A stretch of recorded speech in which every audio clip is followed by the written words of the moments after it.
pleased to welcome my next guest here, Representative Bobby Nardolillo. Thank you for joining us today. Thank you for having me, Kate. Well, I appreciate it because you've reintroduced legislation on an issue that is near and dear to your heart and looking to see potentially moving it forward this session. This is seat belts on school buses. You've gotten a lot of attention for this in the past. Can you move the ball forward? So there's a tremendous amount of support, and the continuation of putting the legislation in is from parents. They're vocalizing every year, Bobby, will you be submitting the legislation again? Obviously, you said I'm a huge advocate for public safety, and more specifically for common sense legislation, which is seatbelts on school buses. I mean, it's buckle up, it's the law everywhere on the road, except for the larger school buses. And to me, it just makes sense. And to the families and parents wanting the seatbelts on the school bus, I'm going to continue to advocate for it. And talk with us in the past, as we've seen. We've known there's been some opposition. Cost, other factors. Why is there pushback against this?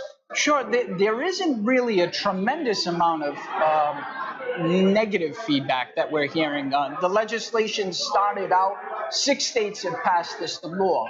So we looked at some of the other states that had passage, and we took their language and created our first piece of legislation, which evolved. Okay. The evolution of it came to be because we want something that is satisfactory in terms of legal language and responsibility and a time frame too. This isn't going to be retroactive. We're not taking these buses that are on the road now and putting in three-point seat belts, also known as lap and shoulder belts. We're putting a time frame of passage of 2020. Okay.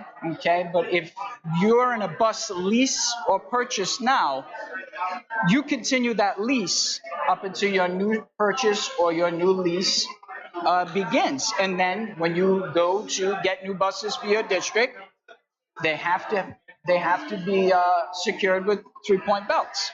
So as you've mentioned, again, going through the continual improvement process, do you feel that by doing so, this gives the bill the best chance it's had to date? Because looking at other best examples, again, taking in all of that feedback you've heard so far. Yes, I feel very strongly that the language in this legislation this time around is perfect in terms of what would be structurally sound for legislation and law in our state. Well, I appreciate your taking the time because you're juggling a lot, wearing a couple hats, also running for higher office. But Representative Bobby Nardolillo, thank you for coming. We'll have the link to that legislation. We'll probably have some links to some previous pieces we've written on it, as well as this has evolved to be introduced in the 2018 General Assembly session. Representative Bobby Nardolillo, thank you for coming on today. My pleasure. Thank you for having me. We'll be back here at the Rhode Island State House. Don't go anywhere.